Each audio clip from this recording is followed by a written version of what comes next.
Hi everyone, Cindy Squirrel here. Well, Bob is making me a trench. He's loosening up the hard clay soil that we have here. And he's going to make a nice little row here.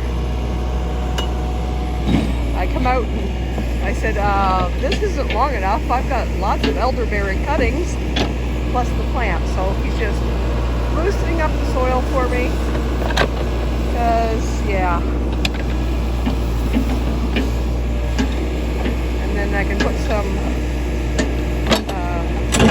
peat in the trench. And then I can stick my elderberry cuttings and my one elderberry plant that I bought at the nursery. Good job, Bob. Handy guy to have around.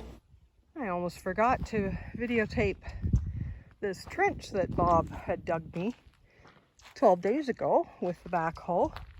Loosened up all the dirt, mixed in some peat, spreaded the excess into a hole.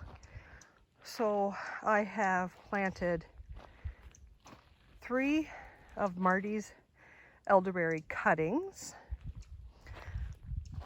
a boughten one, John's elderberry, and a Chippewa blueberry plant. And today at the garden center, I think I got those too close, on sale was a Patriot blueberry. And you say, don't you live in blueberry country? And I say, yeah. That's one thing I don't do is blueberry pick, because it's deep in the bush and you're competing with the bears. It's bad enough I'm competing with the bears in my backyard. I'm not gonna go to no man's land for it, but awesome job, Bob. Thanks.